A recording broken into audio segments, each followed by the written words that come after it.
Good evening, or good morning if you're listening from another part of the world. My name is John Hopewell. I'm the International Features Editor of Variety, and it is my great pleasure and honor to host the last session in a new area of the San Sebastian Film Festival, Thought and Discussion, which here will be regarding cinema. I would also like to thank, before I forget, the Creative Europe Media Program and the ICC Cultural Industry, Intellectual Property and Cooperation Management. If people do not know Ted Hope, they do not know the modern film industry. Whether at Good Machine, This Is That, the San Francisco Film Society, Fandor, or Amazon Studios, Ted Hope has been creating or curating films of substance and relevance, which are entertaining at the same time, and attempt to reach the widest possible audience. Some titles which I'm sure our audience know would be The Ice Storm, The Brothers McMullen, In the Bedroom, Crouching Tiger, Hidden Dragon, 21 Grams, and The Sunshine of the Spotless Mind. We're here at an extraordinary time in the future, in the present of the world, and so this masterclass conversation will focus mostly on the here and now. And I will be asking Ted some questions about the dramatic situation of production in 2020. This masterclass also comes after Ted has updated his book, Hope for Film, adding new chapters. And those chapters, if you can see it, it looks like a lovely book. I have read much of it. And it has been described as better than going to film school. And we will be drawing, and I will be quoting quite a lot of that book, which is extraordinarily detailed, funny, and revealing. So Ted, my first question, and welcome very much to San Sebastian, and we're very sorry that you're not at San Sebastian because of the circumstances, would be to quote you or to refer to the book. Many of the chapters of the book describe the rise and then the decline of the American independent film scene. In Europe in 2020, I think many European producers fear not so much their decline as their absolute disappearance as streaming platforms, or so they fear, will produce directly with talent. Your book describes in detail, very entertaining detail, how your role as a producer evolved with your taking on ever more tasks. But I wonder what now could or should be the role of an independent producer, especially in Europe in 2020. Thank you, John. And also thanks to the San Sebastian Film Festival for having me here. And I also apologize to any translators that are working right now, because I do speak fast and I'm not very good at slowing down. So ride with me. I think first of all, it is just the facts, right? One of the reasons, there were several reasons I resigned from Amazon, but one of the reasons is I really do believe we're on the precipice of one of the greatest eras for film producers that we've had. And I really couldn't sit it out any longer. So I think it's going to be super exciting. It's not going to be like it was before. A lot of the structures and how we've done things I believe, will change substantially or vanish completely. But I do think we are entering an era of some that will lead to excellence in terms of work, diversity and inclusion in terms of who gets to make it and what the subject matters are, and some exciting new models that can provide greater autonomy and creative freedom than we've had before. The question of what is the role of the producer, is really defined by the individual producer who's working, because there are probably like 25 different definitions and ways that people do it. And there's not a right way or a wrong way. It's a way that things get done. I have some strong opinions about that, of what I like. And I think that the simplest way of looking at it is kind of twofold. One is I look at my role as lifting the good into the great. And that's really across projects, people, and processes. So it's not confined to just one aspect. And that's a huge challenge. I also seek to have the role of making sure that the work, the film at hand, has all of the impact that it deserves. You don't want to make a film that doesn't live forever, in my opinion. Now, to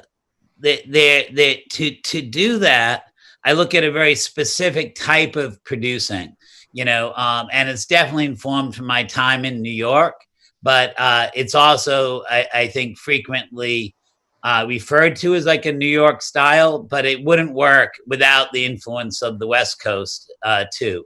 And I should say that all that comes from having been raised in an environment that deeply favored European and international cinema over the domestic marketplace. So it was schooled in that past.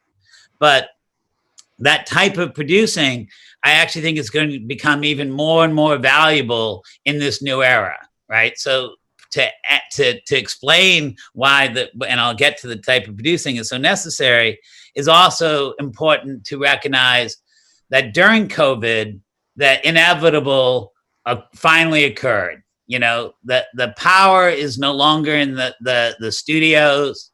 The power, the dominance is in the global streaming platforms. Now, that is a real concern. I'm sure we'll talk about it, in that right now, those 6 leading global streaming platforms are US-centric and English language dominant. But that doesn't mean that's what their business is, and we can talk about that too.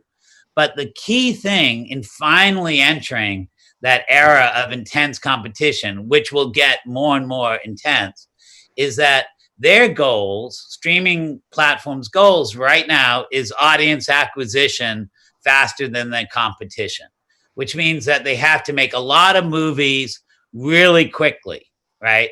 And that's going to be great for producers. Now, it may not be as great for the audiences that love cinema, because, generally, like America likes to say, you get like 3 legs of a stool, quantity, speed, and quality. So if you're but people can only handle 2 of those. So if the streamers are looking for quantity and speed, how are they going to address quality? And that's where the producer comes in. And that type of producing that can supply that, to me, I look at as kind of holistic producing. The type of people that are there from the concept till for forever. People say, like, when does your job end? I say it doesn't, right? My job is forever. And it has to touch really all aspects of it. It's involved in the financing. It's involved in the development, all creative aspects along the way. But you're also looking at the marketing and distribution. And it doesn't actually even stop there, because if you have a design of a type of movie you love, you have to also look at the ecosystem and your own community, because it won't work unless you address those 2 things simultaneously. So I look for fellow producers that also are about how do you build a community? How do you start a movement? And how do you improve the structure for the type of films that we love and the experience of loving them that we love? You know, Um, so and that was one reason I think why you stepped down from Amazon Studios, because you couldn't achieve that impact on so many films which you had, where you were working from the concept right through to the market impact. And I think you're quite unusual as a producer in doing all of that. You tend to get producers who are either concept and then they come in again in marketing, or producers who are very much into the script on the set every day, and they're very much into the detail. But it seems to me this is about Ted Hope more than maybe the situation of producing now. But when in your book, you're into everything. yes, people tease me. Christine Vachon, a great friend, Yeah. said, I think in her book, and she told a friend of mine, and that friend keeps teasing me about it. Ted Hope's the kind of producer that you find putting up signs showing which way the restrooms are, which isn't true, but I take that as a badge of honor. I I actually think this type of producing is the type of producing that's necessary for our era, right? And I think that we will start to generate more producers that embrace this style. And I'm making real efforts across like two different paths to precisely do that. I think we need to train and accelerate their success producers from a much different perspective than we've had before. It's, I think, how we get the most exciting work, the most diverse work, the most ambitious work, the most innovative work, the most original work. And I want to see more of that because that's what I really love. And I think some of it, it is comes from like I once was fortunate to have dinner with somebody who worked for NASA, the American Space Agency. And I asked him what he did. And he said, well, the way I describe it is I manage complexity. And I was like, that's what I do too, brother. And I think that there are processes that we can adopt that help us manage complexity because we see as like one of the aspects of modern life, we certainly see it in our youth, this increasing anxiety from the tsunami of information that is coming our way. Like we're all dealing with at least 9 disasters, right now in our world. And then we're supposed to be creative and loving and caring people on top of that. It's a lot of work. But I do think you can find and embrace a personal practice that allows you to start to parse all that information into manageable bits and see how you can use it to actually move towards a utopian idea, a utopian ideal. And I think it's a doable situation. And what would be one or two of the keys to the process, which you do mention in your book as well? Well, I'm actually working on a new book right now that kind of really illuminates it. But one of the first things came to me in one of those wonderful times at a film festival.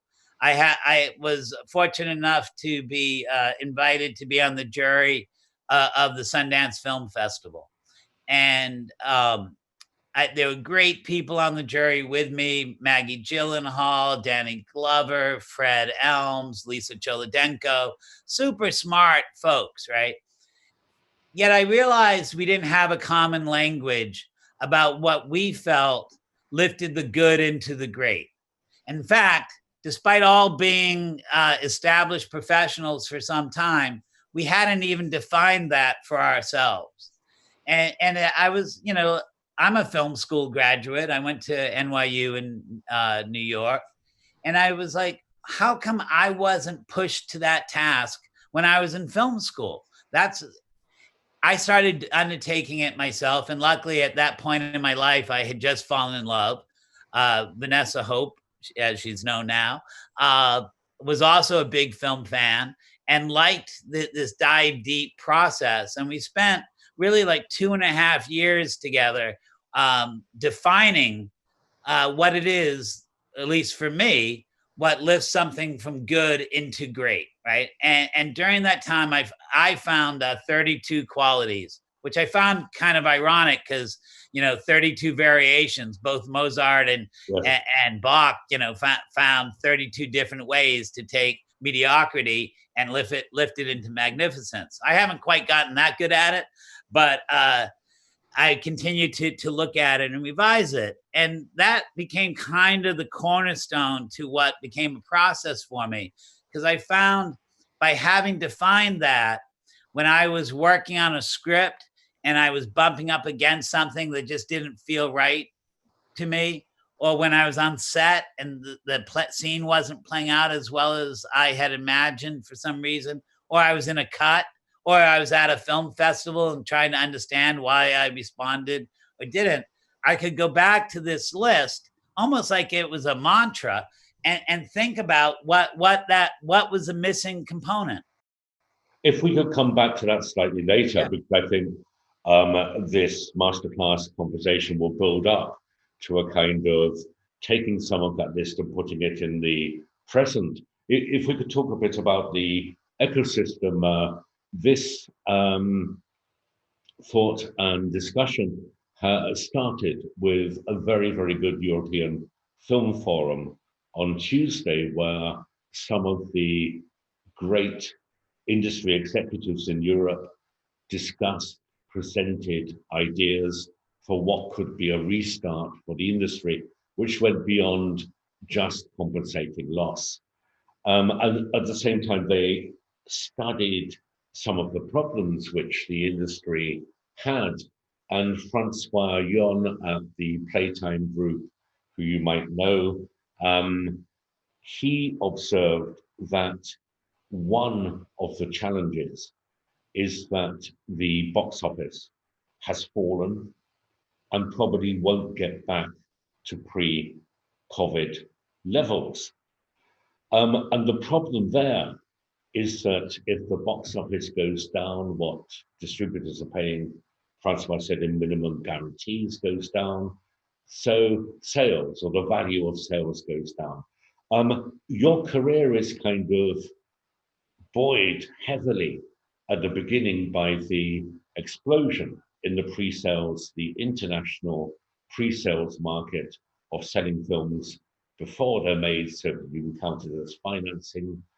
And I wonder, do you see, you've mentioned the platforms, but do you see the alternative, which is still territory by territory pre-sales?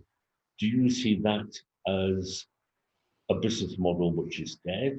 And if it is, what is the business model for independent production? Excellent question, filled to answer well. Will require like to answer almost several questions simultaneously on that, because I think that the key thing, what we haven't done well in our industry, is really learn how to future cast, with to dream of both the utopian ideal and the practical ideal, and parse out what are the factors that are influencing that time. Instead, we have an industry that is run by arrogance, right? That is fully focused on the status quo. Because let's face it, right? That's what business is, right? Business favors a predictable environment, right? And the Mm. most predictable environment is one that doesn't change, right? And you look at how that hurt the film industry historically, right? The in the States, the studios thought they were safe because, since they couldn't control the creators of the IP, they had the other two most important things, right? Capital and distribution. But they actually didn't even understand what that was, and they were overlooking what was even more important at the same time. This is the kind of thing that gives me tremendous hope, because the studios were run by the best and the brightest, and they made colossal mistakes, right? Since all our leaders make colossal mistakes, We have a tremendous opportunity for new blood to come in time and time again. We haven't been so good at it, mind you. We have some flaws in the design, right? But because those mistakes are made, change happens. So looking at that first example, they thought distribution was the movement of physical goods across the globe. And they thought the capital that they needed was quite large, but nowhere near as large as what became the FANG companies of Facebook, Amazon, Apple, Netflix, Google, right? Those companies can buy up a studio in an instant if they so desired, right? Mhm. And the piece they were missing was that direct relationship with the customer, with the audience, right? They didn't think it was needed. The film industry was a business of middlemen, right? Predominantly, many people taking a cut in between, but because they have that relationship, the digital distribution companies have a direct information, now can actually mine much more of what people want, right? Um, those mistakes will continue to happen. I don't believe things will just disappear and fall off the map, but we also have to look at, as much as we can say that the film industry has one constant, and that's change, right? We've always had that, and we find different things. Um, we can we uh, we can also look at it and see how it got stuck, right? To me, the film industry is like the American city, right? I go to the American city and it feels like the most efficient place in the world, right? I can get anything I want anytime, anyhow. But I also then, if I blink my eyes, I see something that was designed for life 125 years ago and has actually very little applicability to what I truly want, right? And that's the nature of our modern existence, right? We think we're getting what we like, right? But we're learning how to like what we get, right? And that's called getting in a rut. And the film industry has gotten into a big rut, and theatrical got into a really big rut. Don't get me wrong. It is by far my favorite experience in life. More than food and drink and love and nature. I love being in a movie theater. I love seeing a great work amongst strangers in the dark and having that immersive experience. But I think that's going to change. It wasn't really right, I think, for all forms of cinema. Every form of cinema deserves that experience. I'm not saying that. I'm not saying that's not the case. But from a business perspective, I think we saw how it both served franchise movies, family films, big event pictures, and we saw how it served, pure cinema, what you see at film festivals time and time again, and what that experience. But did the long release window really work for everything in the most diverse form? I'm not so sure, but we sure as heck where it wasn't. We didn't have uh, a business that was based on experimentation and innovation to advance that, right? I do believe in a complete redesign of the theatrical experience because I think we can achieve something that is much more attuned to the world we're living in now. You've mentioned Ted innovation.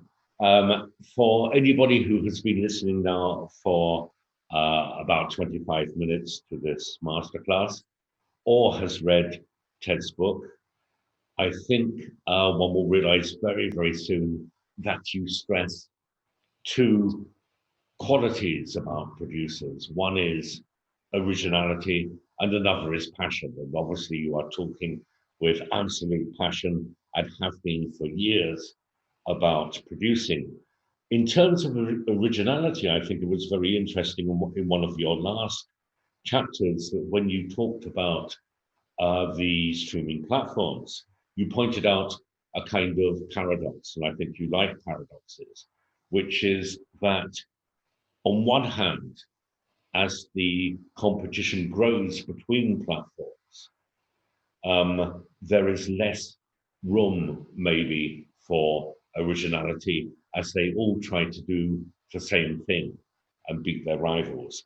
At the same time, and this is maybe one of the very, very important lessons of your book, there is an absolute need, as there always has been, but maybe even more today for originality. So how would you kind of square the circle, as it were?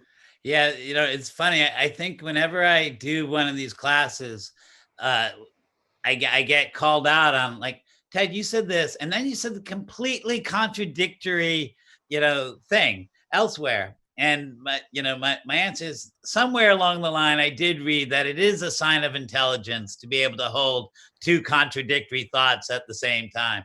So, I make no bones. Absolutely, I do contradict myself. Well, I think one was the fear that originality will be squashed, and at the same time, your insistence to your reader that without originality and passion, you might not get very far. And this ties back to the question of like where things go wrong, right? To it. So I'm gonna tie it back to originality and why it's a necessity in the business structure. But to continue with that conversation of the other day, it's really easy to see the dark forecast, right? And that dark forecast is the global streaming platforms have more money than you could ever conceive of, and they have a much different business model, right? The theatrical exhibition model is predicated on a single title, revenue driven, immersive social experience, right? And transactional. Whereas the streaming model is a portfolio approach where the value is attention, not revenue, right? They're Right. not The it's not a client. single title. It's not immersive. It's based around distraction, right? Which means it's more impulsive in what it needs to serve. And frankly, it's far more predictable, right? So it's a much safer business for people to be in, but it's very capital intensive. So they easily move into a full finance model, right? We watch the theatrical business wither, not just because of COVID, but because of the competition for our leisure time. We with the withering of the exhibition will be the mid-range distributors, which are going to be most firmly hit, I think, globally. And we'll see the territorial distributors suffer. Because they suffer, we'll see the sales agents suffer. In the Yeah. United States, because of that, that's where the private equity, one of the great things in America that's kept our cinema culture alive, is innovation from the independent sphere, right? And that's dependent on equity. Now, equity is not going to that, and you're not going to go put $20 million into a single movie and pray it works. Like those companies that succeeded were very careful to do many small bets across many films. And that the foreign sales model worked very well because you could test the marketplace by pre-selling a few territories, right? And with that, because of the dominance of what a global corporation is, you could very well fall into the trap of house styles, right? Because people would argue that some of the biggest problems, as much as I wish that I could have participated in the international subsidy system, right? You see how that you get entrenched in a house style, right? And some of the more innovative filmmaking, more exciting filmmaking, whether that was the Greek New Wave, or like last year we picked up Lajlai's Les Miserables out of France. They didn't have any state funding in their movies when they got going. They had to find a way to work outside of it. Their culture industries found them afterwards and supported them afterwards, which I also wish I had that opportunity.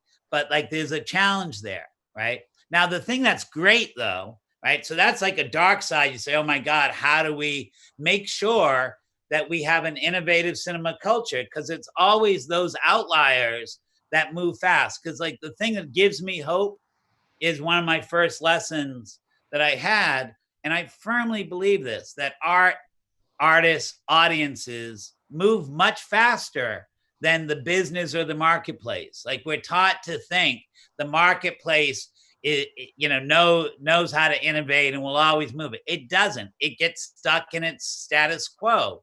How do you stay innovative? Well, In America, what's kept our cinema alive is that we're free to exploit ourselves beyond the extent of the law. Independent filmmaking in America is a crime, generally speaking, because we're breaking labor laws in the process. But because of that, we were able to make a cheaper product, right? So how do you keep that innovation alive? The beauty is what a global streaming platform is, right? It's a global streaming platform. All of a sudden, people are faced in their home with the reality that 120 years of cinema delivered us maybe 60 types of stories, maybe, but generally starring the same type of people, the privileged class, right? The white, straight, male, Western viewpoint, or whatever the culture it was coming from. That's generally what most of our movies were about.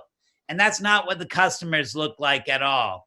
And because they're involved in global business, the executives are smart. These are the best and the brightest. And they look and say, holy cow, we have to actually start telling stories from the perspective of our audience. They have to be authentic stories from their culture, starring their culture. And that's what I think we'll see. There'll be a huge demand in all the territories from all of these platforms for authentic voices that knows their space, right? And they'll want that because that is a necessary component of a habitual routine, which is what streaming is as opposed to movie going. If I can pick up on that, because we don't have that much time, and so and I don't have such a thing as a short answer, I guess. Well, these are complex questions. I mean, well, I hope my questions are complex, but I love them, John. So if I could move on a bit in terms of, you mentioned artists and audiences can be ahead of the industry. I think that's very, very true. They can be ahead of reporting as well. That means we had a wonderful scene at the San Sebastian Festival this morning where the very, very talented head of original production at a platform in Spain more or less bargained and came to a deal with the director of the series which they were presenting to do season 2, and if he didn't want to do season 2, to do another series together. And that took place at the press conference, and it was wonderful. And you did get the idea that one of the key things with artists is to be able to work with them, to grow with them, and to retain them. And that the number of finite artists who are great is maybe finite. And I wonder, maybe because your career, if you look at the films you made, the films can be different, but you have tended to work with a lot, on a lot of films with the same directors. And I wonder what tips you could give on retaining or finding and retaining talent. I think the best way to retain talent is make sure that you do great work, right? I don't believe in contracts with people for that. I want to earn my place at the table. And frankly, I also want to see where somebody doesn't treat people well. If I help them go on and do something and they don't invite me to come back, I learned a good lesson about working with that individual, right? Now, at that same time, there's many good folks who actually recognize that new collaborators will help them grow in their art and practice, right? So I also don't have a problem of producing a successful movie with somebody, having them go off and do some other movies with them, and then come back and say, I want to work with you. Like that's a great invite. Hal Hartley and I have gone on and off at different times working with each other. He's who I got started with. I totally, have appreciated that and what I've been able to provide for him when his career has changed in different ways. I think also one of the things you were hinting about in the changing ecosystem is that we actually have more opportunities for filmmakers now to grow and to experiment. And a platform precisely offers that. And I think it's a great opportunity. So much of what we do as both artists and entrepreneurs is earn trust and confidence. And Yes. if you can earn the trust and confidence of a platform and the executives there, there's more room for them now than they had before to experiment in form and subject matter. There's also more room for them to help you as an artist and an entrepreneur to bring more people through the door that you open, right? That they have opportunity, they have endless real estate that will allow you to help, pay it back, pay it forward, but by supporting other talent. And that to me is one of the key things, how innovation in our creative arts industry stays alive, not by the genius of those people that actually are capable of making excellent work.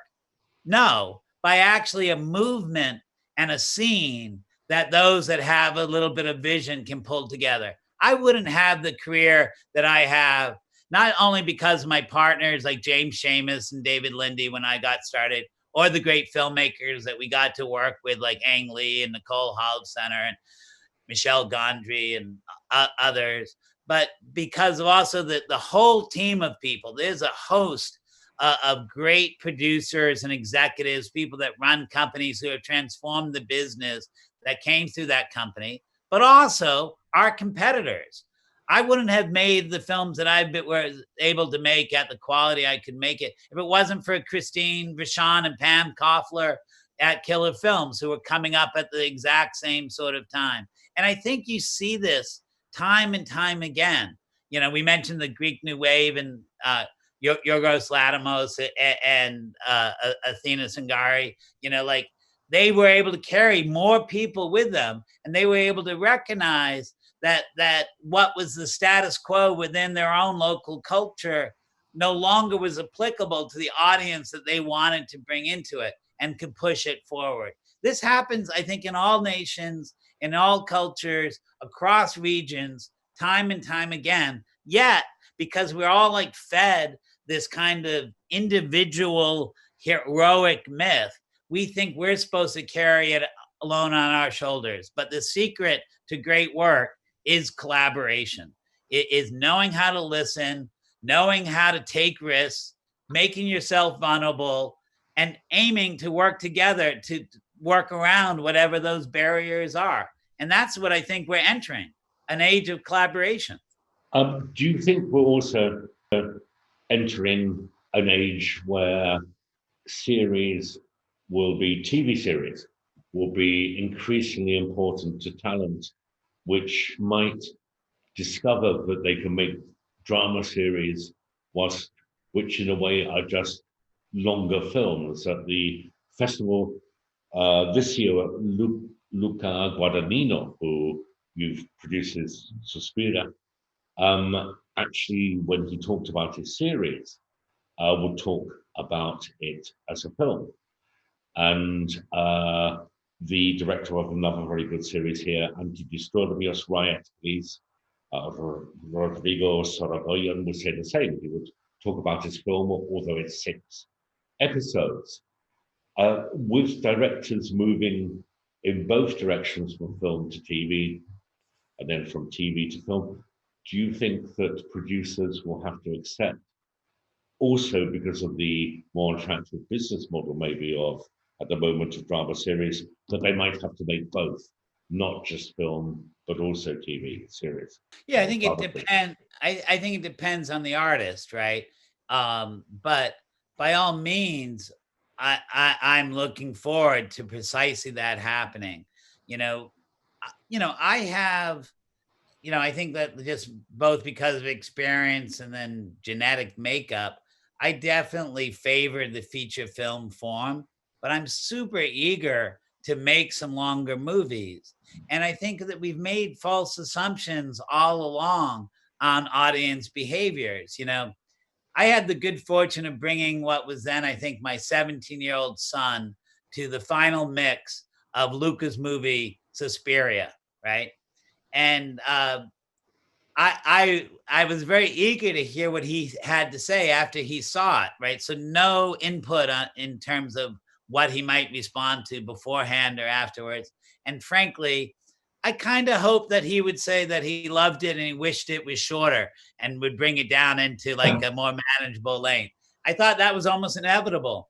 And he came out of it and he was like, it's my, this and You Were Never Really Here, also a film that we were able to, are my favorite movies of the year. This is awesome.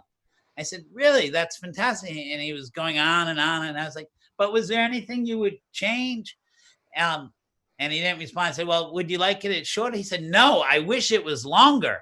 I wish there was more of it. And I think like we think that like young people, want bite-sized, meals, but they, it's only because they haven't been served a wonderful 3-hour Spanish lunch, if they could have had that experience, they would have known that that's what they wanted. And I think that for me, growing up as a producer, the way I got to experiment was mostly through budget, right? I always referred to myself as a budget agnostic producer, right? I really wanted to find, people with strong storytelling voices that were able to tell their tale within the market dictates. And the movies I did cheaply, I learned how to innovate the bigger, more expensive ones. And the tricks I learned from the expensive ones, I could apply to the smaller ones. And I think as a filmmaker today, you'd be super wise to be form agnostic too, form and platform agnostic, and really look how to utilize the things that are there. Luca's TV series, Who We Are, is super innovative.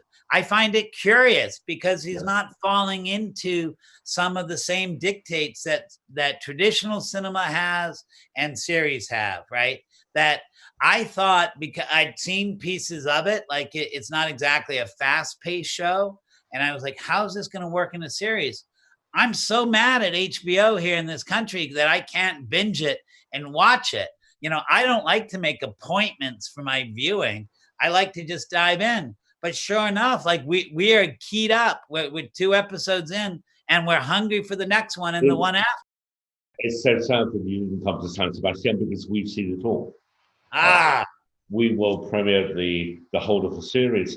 One thing which I think that the global platform revolution does suggest much of the time is that people have underestimated the possibility of sophistication of audiences that have been able to respond enthusiastically to very complex narratives, to characters who are not black and white, etc., etc. No, nobody will say, nobody said of Tony Soprano, but he's not a baddie, he's not a goodie. No, not at all. But would you agree that there is a growing sophistication which has merely been confirmed by the global platform revolution of the last few years? 100%. But I'm deeply worried because I think it's also exposed how we've only addressed part of the process, right? That I think that media literacy of youth is far more advanced, than where we were back when, right? That they know how to recognize and find pleasure in a wider range of production value. They're more adept at how we move through time and space. They understand, performative aspects of acting in a way that we couldn't quite discern. And they do this without having grown up on the literature of film, because film criticism through the collapse of local media has unfortunately become harder and harder to access, right? But when you go to look at really what is our media culture now, you start to see that we're missing components of it, right? So part of like what I find so exciting is, is that how we're just entering this era, right? When I took my job at Amazon, I was convinced we were about 2 years away from intense competition and we had to move really fast, right? And it took 5.5 years for what was identifiable of what the companies would be for them to finally launch. And you could say they made some big mistakes along the way too, right? same mistakes that were made by other companies. At least they could have learned from them. But all of a sudden, we have like 6 global, yet all US centric streaming platforms. Yet it's so early. It's only this year, 2020, the year of tremendous horrors, right? That Amazon, the number 2 in the field, right, launched their first simultaneous global release of a homegrown developed project that they released with an adequate marketing budget to engage on a global basis. They just did it this year. It was the movie Troop Zero, a kind of family film that we did that they released in January. But that just happened, right?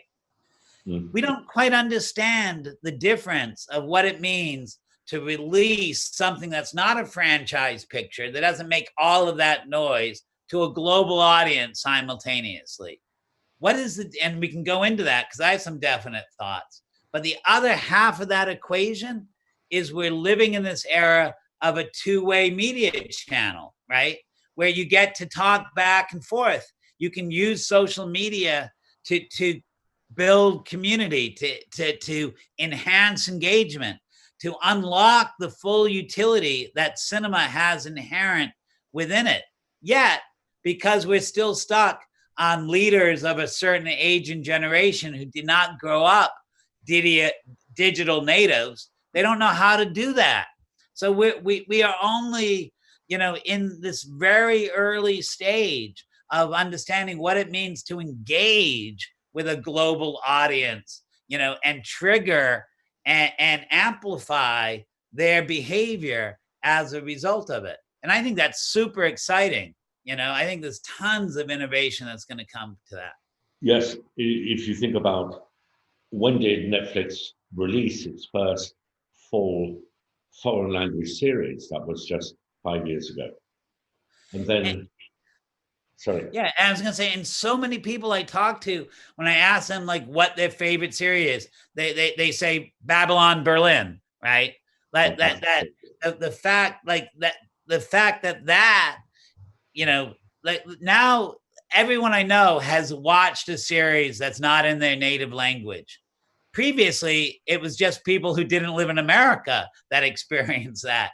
Now every American that I know has had that pleasure and insight. And that's going to change our own media literacy quite a bit.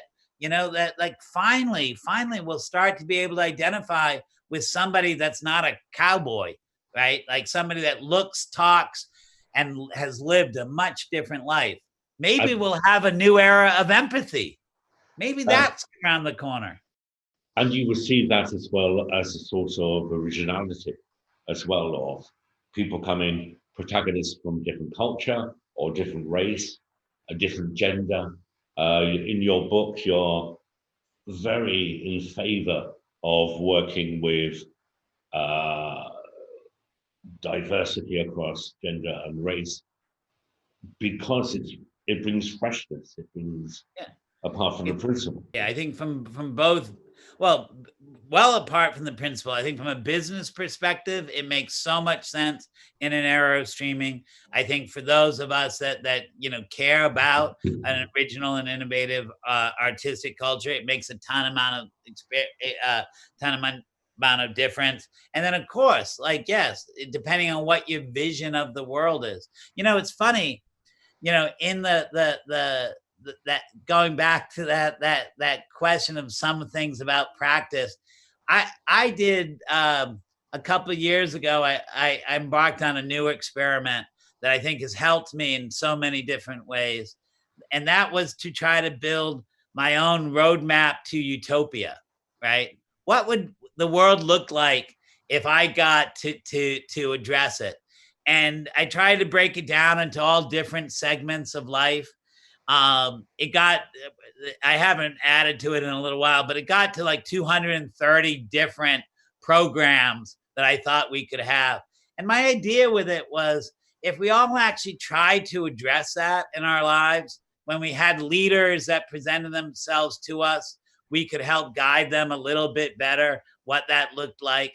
And it would have us stop settling for things just as they are, but actually help us dream more fuller. And I found that when I started to engage in story, right, the question of possibility, right, and then how we would construct that process of dreaming towards utopia started to change. And I think it has highly influenced the cinema that I'm loving today and the filmmakers that I have great expectations for today, that they actually have some of that. I see that. I've developed the pattern recognition to be able to see it within their work, even if they can't quite give voice to it yet. If we just stay on points or lists, because we don't have that much more time, you are great on this. I mean, your book has several, including towards the end, an extraordinary, is it 200 or something, points to be taken. See my iPhone. Yes. Could you give a kind of Ted Hope top 5 of tips or advice to producers, especially younger producers at this moment, post-COVID or building up to second COVID or whatever it is, about what they could or should be doing as they attempt to produce films? It'd be really hard to limit it to just 5. I think that it's so important to define the why and the what of what you love in cinema, right? Why do you love cinema? What is it? What specifically helps achieve that, right? We talked about that would be the 32 qualities in my book, the new edition of the book. And it was published, the introduction was published in LitHub. It's available online, maps out a little bit of those whys, right? I think that doing that is a really helpful thing. I think you do want to build out lists about both your world, the cultural tendencies that we're living in right now, and your industry. How do you define where it is? But I think that doesn't work so well unless you are also always building in both those regards your roadmap to utopia, right? I think that's super helpful. I find the one that I often lean on, and this is kind of just my own personal bias, it is I like a thematic approach to storytelling. I like to have themes that evolve across acts that are reflected in the characters and the relationships and the filmmaker's worldview. And I find that by defining my own themes, things that I see in the world, often when I'm working in development with different artists, I'm able to help them voice what that is. Because I think that often when filmmakers develop stories, they don't necessarily know what it's about. It's evolving through them, and I find that super helpful to me. I like to laugh. I like to have fun. I need to find lists that help me do that sometimes. Like one of my favorite lists, is like cosmic jokes. The things that again, like almost so painful that if you didn't laugh at them, you would be crying. Um, when people say, "What do you mean?" The fact that life has no meaning is incredibly meaningful. Yeah. Like things along those lines. Those that put it who are often leading don't know how to do the job they've been assigned. Different aspects of that help me kind of get through it. Of course, it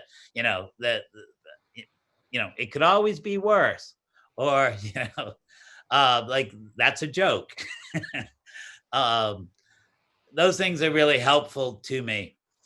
But I think with all of that, those questions, like for me, frequently, like when I got started, I was a production assistant for like 3 years on set, and I think I was a damn good production assistant, and I enjoyed doing it because I wasn't ready to have any responsibility yet. But I was really fortunate that somebody walked by and saw me looking bored one day. And they said, "You look bored." And I was like, "Yeah, well, I'm locking up this, doing security in this area that's far away from the shot." And they said, "The job is to prevent disasters. You want to be looking at around you to see where something is going to go wrong. And you are going to ask yourself, instead of things going wrong, how could you actually add to the creative process? Wherever you are, you can be doing that job." And I still do that job to this day. Like, I'm asking myself, how can I make it better? How can I bring an operational improvement to the situation that I'm in? How do we lift it? Because we haven't met a situation yet where we couldn't have made it better.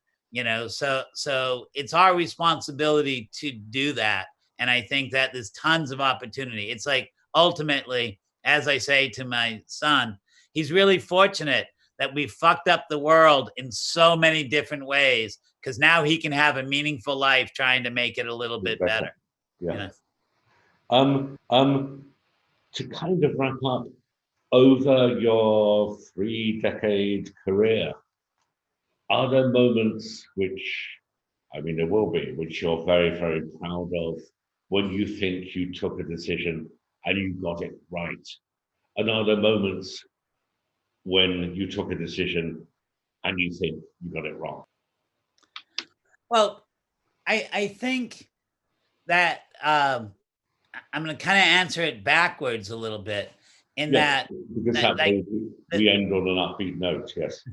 that the beauty, like, is, I want to keep learning, right? I don't want to rest on my laurels. I don't want to get stuck. And so I want to keep taking risks. Like, a lot of people said I was crazy to leave Amazon, that it was one of the best possible jobs could have. And I left in one of the most precarious times, right? And but I felt I needed to, for a variety of reasons. And damn it, but like, last couple weeks I've been positively ecstatic, right? Because I'm working with filmmakers, doing what I think I do best, which is lifting things from good into better, right? I'm aiming for great, but I'm content with better. We're lifting them to better, and we're trying to design how to make sure that they have that impact that they need. I feel like it matters greatly, and I've been able to find some filmmakers who truly appreciate that effort and work, because they don't all want that or need it either. So it's been really rewarding for me, and I want to keep taking those risks. I've made some bad decisions. Going to the San Francisco Film Society wasn't the right job for me. I didn't understand exactly what it was. I pitched them on something and they said yes, but yes doesn't always mean go ahead. Um, but it got me to the West Coast, and it got me to San Francisco, a wonderful city and a great community. And I don't mean that anyone over there deceived me. Just a question of, sometimes people think they want one thing and they really don't. But it was the right, I don't know how I would have left New York and producing without that opportunity. So it wasn't a right fit, but it led to great change, and it encouraged further risk and greater learning along the way. Um, I at times said yes to some movies that I really felt I needed the money to do that. Like, I was getting paid well, or this would be a commercial success, and it wasn't always fully about the love, and those were bad decisions. And I learned that, and I learned that's not the environment I do my best work in. I learned that it's not how I feel passionate about things. So I try to make sure that I don't choose anything other than what I feel is the opportunity to articulate my love for the work that I do, right? And that's what I want to do. And that was like that yearning to be around people who love cinema, who loved lifting things to the great, first and foremost, right? It was one of the reasons I felt I needed to return to producing, right? The question of, like, what I've done well, Yes. like, that eye-opening moment really kind of that artists, audiences move faster than business and marketplaces came from making Ang Lee's film, The Wedding Banquet, and having made a film that nobody wanted initially when we first showed it to them, who said there was no business in it because it was gay and Chinese and felt like a film from the 40s. And when we premiered it and people said what they loved about it, they said, because it was gay and Chinese and felt like a film from the 40s, you know. And the beauty of it, like James Seamus and I sold it ourselves, and it did tremendous business. And I got to meet David Lindy when I was there, and he was able to show a more sophisticated approach to what we were doing. And I was like, I wanted to work with this guy.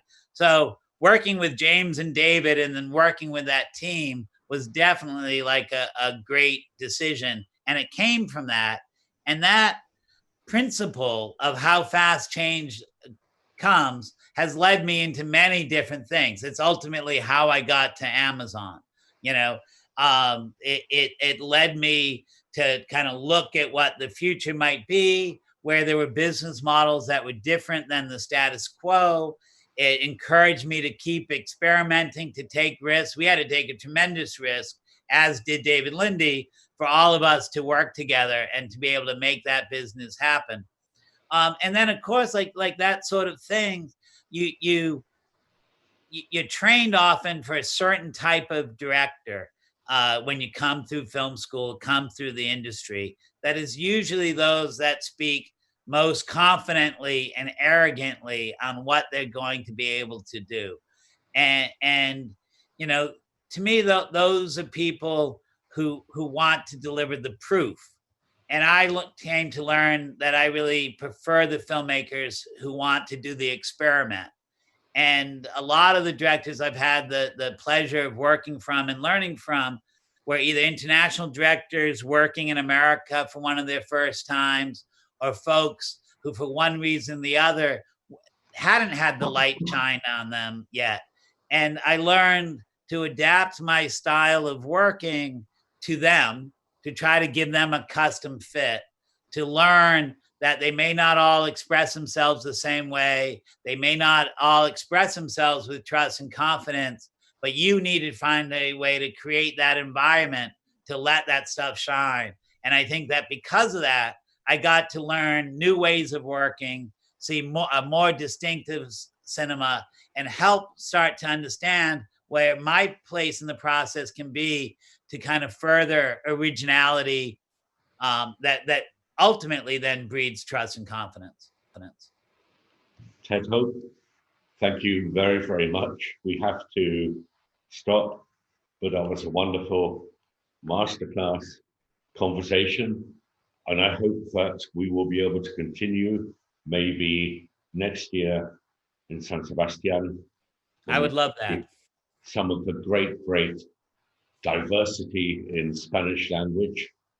Well, there's certainly not a one size, one mold fits all.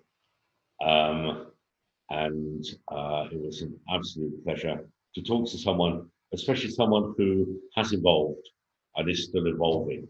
I think that capacity to change is a great achievement. So thank you very, very much on behalf of the Industry Club, the San Sebastian Film Festival, and I hope very much we'll be in contact. Thank you. Well, thank you, John, and thanks also to the festival and all of its sponsors too for having me. Excellent questions, and truly, anyone that's out there that's listening, if you need good questions for your next masterclass, you know, please have John write them, ask them in advance. And anyone that had questions and didn't get to ask them, I'm totally available on social media, on Twitter and on Facebook. I'm an old guy, so those are the platforms I mostly use. You can find me on Instagram, but I just post photos of my food. Not quite, but please reach out. I may not be able to answer those questions immediately, but I will try to get to them. And thank you all, and let's keep making great movies.